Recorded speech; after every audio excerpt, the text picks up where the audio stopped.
The dog wasn't supposed to survive the night. That was what the vet in Whitehorse said when they brought her in. A Belgian Malinois pup, maybe 7 weeks old, found half buried in a snowbank off the Alaska highway, her body temperature so low the thermometer barely registered. Someone had left her there. Whether out of cruelty or desperation, no one could say. Either way, she was alone, and she was dying, and the man who found her, Reeve Callahan, 53 years old, retired Navy SEAL, widower, and the most deliberately solitary person in the Yukon, had not been looking for a dog. He had been looking for nothing. That was rather the point.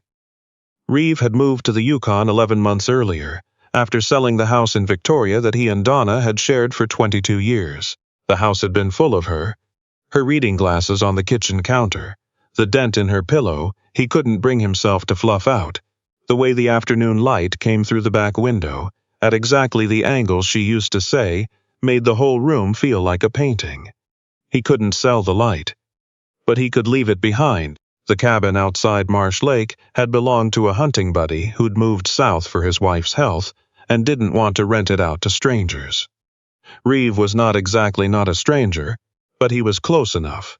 They'd done 2 tours in the same theater, years apart, connected through a mutual friend at a Veterans Affairs function neither of them had wanted to attend. The cabin was small, cold in the way that bones become cold, and surrounded by exactly the kind of silence that either heals a man or finishes him off. Reeve wasn't sure yet which one it was doing to him. He'd driven into Whitehorse that January morning for propane and groceries. The usual, the mundane, the kind of errand that takes on disproportionate weight when it's the only reason you've left the property in 10 days. The temperature was -28 with the wind. The highway was empty in the way that northern highways are empty. Not lonely, exactly, but honest about it. He almost didn't stop. The shape in the snow could have been a plastic bag, could have been a piece of insulation blown off a truck. He told himself that even as he was already pulling onto the gravel shoulder, already putting the truck in park, already stepping out into the cold that hit like a door slammed in the face. She was so small. He'd seen a lot of things in his life that had required him to act without hesitating. He was good at that. The pivot from observation to action. The way training collapses the gap between seeing a problem and moving toward it. But he stood there for 3 full seconds just looking at her, because something in his chest did something it hadn't done in a long time, and he needed a moment to recognize what it was. He picked her up with both hands. She weighed almost nothing. Her eyes were closed. Her breathing was shallow and irregular, each inhale a small labor, each exhale too soft. He put her inside his jacket, against his chest, and drove the remaining 40 minutes into Whitehorse without stopping for the propane or the groceries. The vet's name was Dr. Sutherland. A woman in her 50s with gray-streaked hair pinned back, and the kind of calm that comes not from indifference, but from having seen the worst and learned to work alongside it. She took the pup from Reeve without ceremony, already giving instructions to her assistant before the examination table was even ready. Reeve sat in the waiting room for 2 hours. He hadn't brought a book or his phone, he rarely did. He sat with his hands on his knees and stared at a poster about heartworm prevention and tried not to think about anything at all, which was, on most days, his primary occupation. He was not a man who prayed. He had been, once, a version of himself that felt like a photograph of someone he used to know. But sitting in that cold waiting room with the fluorescent lights buzzing faintly overhead, he found himself doing something that was close enough to it that the difference didn't particularly matter. Dr. Sutherland came out and said the dog had a fighting chance. Severe hypothermia, some frostbite on the ear tips, mild dehydration, but her heart was strong. Stronger than it has any right to be, the vet said, with what might have been the beginning of a smile. What's her name? Reeve opened his mouth and then closed it. I don't know, he said. I found her on the highway. Dr. Sutherland looked at him steadily. Are you keeping her? He had not, until that moment, considered this question. He had found an animal that was dying, and he had brought it to someone who could help. That was the extent of the plan. He was not in a position to take care of a dog. He lived alone in a cabin 30 minutes from the nearest neighbor. He was, and he understood this about himself with clear-eyed precision, not doing well. A dog required attention and consistency, and a certain quality of presence that he wasn't sure he could offer. "I don't know that either," he said. Dr. Sutherland nodded, as though this was the most reasonable answer she'd heard all week. "She'll need to stay here for a few days. If you want to come back and check on her, that'd be fine." He nodded.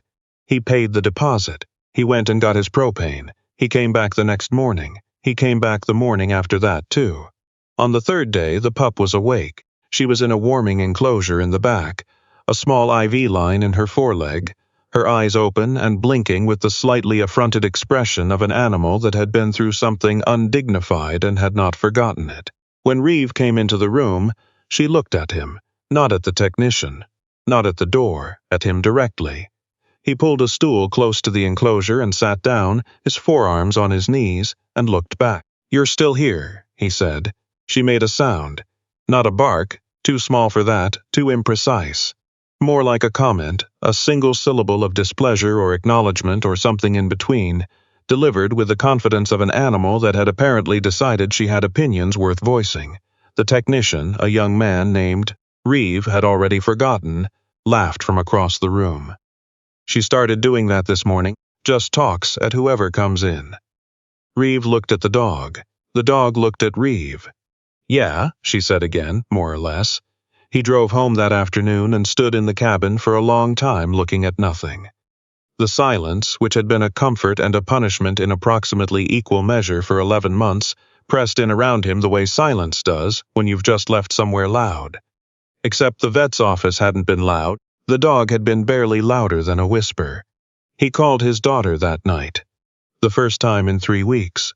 Fiona lived in Halifax now with her partner and their son, a 4-year-old named Miles, who called Reeve Grandpa Reeve, with the solemn gravity of a child who considers names important. Fiona picked up on the second ring, which meant she'd been awake, which meant she'd been worried. She was worried every time they'd spoken, and Reeve knew this, and hated that he was the reason. "I found a dog," he said. A pause. Then, "Dad, I know. Are you? Is it? I don't know yet." He heard her exhale, not frustration, something more complicated than that. Relief, maybe. The specific relief of a child who has been watching a parent disappear and has just seen him take one step back toward the visible world. "What kind of dog?" "Belgian Malinois. Pup. 7 weeks, maybe 8. That's a serious dog." "I know. For a serious man," Fiona said, and her voice had something in it that he didn't know how to answer, so he didn't. He picked the dog up 4 days later. He'd thought about names the whole drive-in, which was itself unusual. He hadn't been in the habit of thinking about anything that required forward motion, anything that implied a future in which things would be different from the present. Names implied futures. He hadn't wanted to name anything in a long time. He named her Grit. Not because it was a pretty name, because she'd been buried in a snowbank at -28. And she'd had a strong heart, and she'd looked at him on day 3 like she was the one doing the favor. The first 2 weeks were a catastrophe. Not a dramatic one, not destruction or chaos or the kind of puppy behavior that makes for funny stories later. Just the slow, grinding catastrophe of a man who has spent 11 months optimizing for the absence of need, suddenly confronted with something that needed constantly and without apology. Grit needed feeding every few hours. She needed warmth she couldn't generate alone. She whimpered at 2 in the morning with the particular urgency of an animal that has no concept of what's reasonable. She fell off the edge of the dog bed he'd driven 40 minutes to buy, and then cried until he came and set her back on it.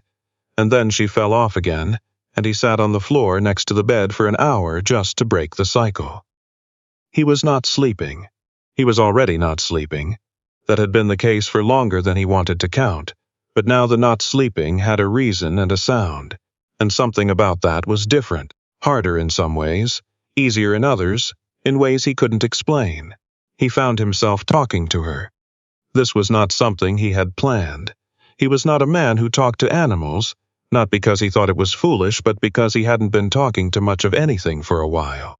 But she watched him with such focused attention, those pale amber eyes tracking every movement, her small head tilting sideways when the tone of his voice shifted, that the silence started to feel rude. He told her about the propane situation, which was a recurring logistical problem he'd been solving and resolving for months. He told her about the ice on the lake, which was still thick enough to walk on, but wouldn't be much longer, and what that meant for the snowmobile trail. He told her, one evening in early February, while she sat on his boot and chewed the lace with the industriousness of a creature who believed firmly in the value of hard work, about Donna. He hadn't planned to. He'd been sitting at the kitchen table with a coffee that had gone cold, and Grit had been working on the boot. And the light through the window was doing that thing it sometimes did in winter. Coming in low and golden, the same angle as the Victoria House, and suddenly he was speaking. He told her about the day he'd met Donna, a fundraiser for a veterans organization. The last place either of them had expected to meet someone, both of them standing at the same table pretending to read the silent auction items. He told her about the specific laugh, the one that started quiet and then gave up trying to be quiet. He told her about the diagnosis, and the 2 years after, and the last 6 months, and the morning in March 3 years ago, when he had been holding her hand and then he hadn't been. Grit stopped chewing the bootlace. She looked up at him, and then she made that sound, the one she'd been refining over the weeks into something more deliberate, more specific, a low vocalization that had no proper category, not quite a whine and not quite a bark, more like a statement of presence. "I am here. I am listening. Continue." Reeve looked at her for a long moment. "Yeah," he said. "I know. March arrived the way March arrives in the Yukon. Not with warmth, but with a shift in the quality of the cold. Something loosening at the edges. The light staying a little longer each evening, not enough to count on yet, but enough to notice. Grit was 3 months old and already showing the architecture of what she'd become. The long legs, the upright ears, the intensity of focus that is the Malinois' defining trait, and also its most exhausting quality. She was not a relaxed dog. She did not lounge. She watched. She listened. She assessed. She moved with purpose, and when there was no purpose available she invented one, usually involving something that had not previously required her supervision. She had, also, somewhere in the previous 6 weeks, decided that Reeve's emotional state was her professional responsibility. This was not a quality he had asked for, and was not sure he deserved, but he was beginning to understand, non-negotiable. When he went quiet for too long, the specific quality of quiet that was different from his ordinary quiet, the kind that happened when memory moved in without knocking, she would leave whatever she was doing and come sit against his leg. Not demanding anything, not performing comfort, just present, her weight against his calf, her breathing steady, her ears occasionally flicking toward him as though monitoring a frequency. He'd had working dogs in his career. He knew what they were capable of, the intelligence and the drive and the attunement to human behavior. But that was a professional relationship, purpose-built, trained into precision. This was different. Grit hadn't been trained to do this. She'd just decided it was her job. He started waking up earlier. Not the reluctant waking of the insomniac, fighting consciousness before surrendering to it, but actual waking, with something approximating purpose. Because Grit was awake and had begun to express this fact with increasing volume. He made coffee. He stood at the window watching the light come up over the lake, Grit beside him with her nose pressed to the glass, fogging it with warm breath, occasionally offering commentary on whatever was happening outside in the language she was continuing to develop and refine. One morning a raven landed on the porch railing, and she had a great deal to say about it. The raven, for its part, appeared unimpressed.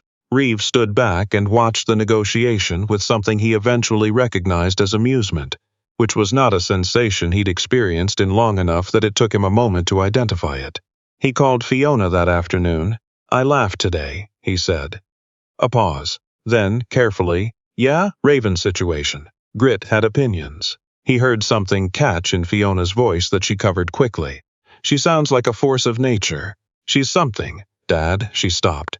Started again. "Miles wants to know when he can meet her." Reeve looked at Grit, who was now investigating the leg of the kitchen table with the thoroughness of a safety inspector. "This summer," he said, "if you want to come." Another pause. Longer this time. "We'll come," Fiona said. "We'll definitely come." The incident with the creek happened in April, and it was the moment, though Reeve wouldn't use that word, the word that implies something dramatic and complete. When something shifted in a way that seemed to matter, the ice was going off. He'd walked out too far on what he thought was still solid ground near the inlet where the creek fed the lake, and the surface gave way without warning. He went into his thighs, cold that was not temperature but assault, the body's immediate cataloging of threat, and got himself out within seconds, the old training available even now, even after years of trying to make himself into a person who didn't need it. He was 60 meters from the cabin. He was already moving. But Grit was ahead of him, and she had turned the moment she heard the crack, and she was running back to him before he'd fully surfaced, and when he reached the bank she was there, and she pressed herself against his legs, with a force that was not playful, not accidental, but deliberate.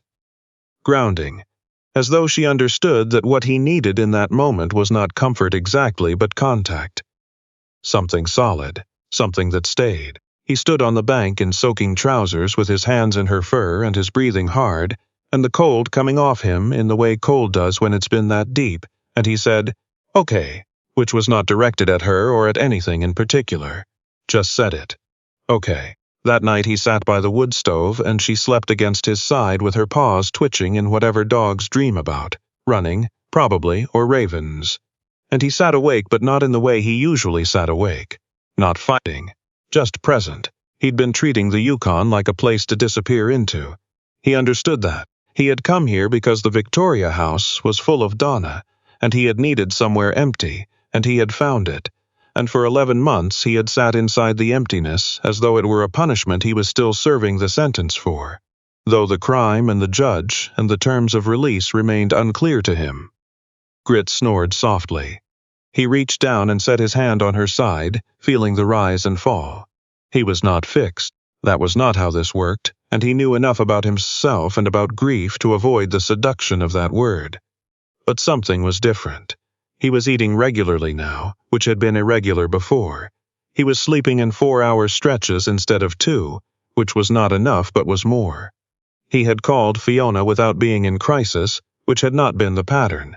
He was talking. To a dog, yes, but talking, with a voice that expected to be heard, in sentences that had movement in them. In May, his neighbor came by for the first time. The nearest house was a 30-minute drive, but it turned out the man, whose name was Aldous Fenn, a retired Ontario provincial police officer who'd moved north a decade ago for reasons he described as the usual, for men like us, had heard about the dog through Dr. Sutherland in Whitehorse. Small towns. The north was full of them, regardless of actual population. Aldous was 61, broad, weathered in the way of men who work outside, with a deliberate manner that reminded Reeve of a certain type of soldier, the ones who never raised their voices because they didn't need to. He came with a bag of dog treats from the Whitehorse Pet Supply and stood on the porch with the diffidence of a man who understood the value of not intruding. Grit assessed him for approximately 4 seconds and then sat at his feet and looked up at him with the expression of an animal who has conducted a thorough background check and found the results satisfactory. Aldous looked down at her. "She's beautiful. She has a lot of opinions," Reeve said. "That's Malinois for you." Aldous crouched down to her level and let her sniff his hand. "My partner had one years ago. Best dog he ever worked with." He paused. "Retired together, died within 6 months of each other. I always thought." He stopped, looked up at Reeve. "You know." Reeve knew. He made coffee. Aldous stayed 2 hours. They talked about ice conditions, about the highway maintenance schedule, about a mutual frustration with a specific brand of chainsaw that Reeve had bought on poor advice. They did not talk about loss, or grief, or they've spent their lives in service to something, and found themselves, on the other side of it, unsure what they were for. But they didn't have to. That was the thing about men like them. The conversation was underneath the conversation, and both of them could hear it just fine. When Aldous left, he stopped at the truck door. "There's a trail about 5 kilometers up the main road. Good ground for a Malinois. I run it with my lab on Thursdays if you wanted to know." Reeve said he'd keep that in mind. He went the following Thursday. The summer Fiona came was the warmest in years. She arrived with her partner, a quiet, thoughtful man named Cormac, who worked in renewable energy and had the good sense to understand that this visit was not primarily about him. And Miles, who at 4 years old had the verbal abundance that Reeve did not and the gift of finding everything approximately equally astonishing. The lake, the raven, the way the sun didn't fully set, Grit. Miles, especially, Grit. Grit met him at the truck door, and he stopped and stared at her with the serious concentration of a child encountering something important, and she stared back. And then she made the sound. The full, expressive vocalization. The one she'd been developing for months. The one that was not quite any one thing, but was unmistakably her. And Miles burst into laughter that was so genuine and so complete that it was contagious in the way that only a child's laughter can be. Even Reeve. Even then. Fiona watched her father laugh from across the driveway and did not say anything. She pressed her lips together and looked at the lake for a moment. Cormac put his hand briefly on her shoulder. The week was not a cure. It was not a resolution. There were moments, evenings especially, when the light did that thing, when Reeve felt the absence with the particular sharpness that never fully dulls, only changes shape. He was not past it. He did not expect to be. But Miles fell asleep on the cabin floor on the third night with Grit draped across him like a living blanket, and Reeve sat in the chair across the room and watched the two of them breathe, and the word that came was not a word he would have used easily a year ago. Home, he thought, not the cabin, not the Yukon, not any place, just this, just the fact of being somewhere instead of nowhere, the fact of presence instead of the careful cultivation of its absence. In September, Dr. Sutherland asked him if he'd be willing to talk to a man she knew, a veteran, 50s, recently moved to the territory, going through something she didn't specify because she didn't need to. She asked carefully, acknowledging that it was a personal question and that he was entirely within his rights to say no. He thought about it for a day. Then he said yes. The man's name was Stafford. He arrived at Reeve's cabin on a Thursday, which was convenient because that was the day. Reeve and Aldous ran the trail, and after an initial hour of coffee and the difficult choreography of two men who don't know each other and aren't sure they want to, Aldous arrived, and they went out on the trail together. All of them and the dogs. And something about moving through the trees, the ground under boots, the dogs ahead and behind, made the conversation easier than it might have been. Stafford didn't say much the first day. He didn't need to. That was fine. Grit, for her part, appointed herself his personal ambassador, with the efficiency of an animal who has decided that the terms of her employment now include emotional reconnaissance. She checked in on him every few minutes on the trail. A look, a brief press of her body against his leg, a sound that had evolved by now into something quite precise, a specific frequency she reserved for moments when she thought someone needed reminding that they were not alone. On the drive home, Stafford was quiet for a long time. Then he said, "Where'd you get her?" "Highway," Reeve said. "January." She was half dead. Stafford looked out the window at the trees going past. "Lucky she found you," he said. Reeve thought about that. About the way he'd almost not stopped. About the shape in the snow that could have been a plastic bag. About the 3 seconds he'd stood there in the cold and felt something happen in his chest. "I think," he said, and then stopped. Because the sentence was more complicated than he'd expected. He started it again. "I think it went both ways." Stafford nodded slowly. Grit, from the back seat, offered a sound that was roughly equivalent to agreement, or so Reeve had come to interpret it, though he'd stopped pretending the interpretations were imprecise. He knew her language by now. He'd been listening for 8 months. The trail was still there next Thursday. Aldous was going. The trees would be starting to turn by then, gold and amber, the Yukon doing what it does in autumn, becoming so beautiful it's almost accusatory, almost too much, like a reminder of something you'd forgotten was possible. Reeve figured he'd be there. He figured Stafford might come too.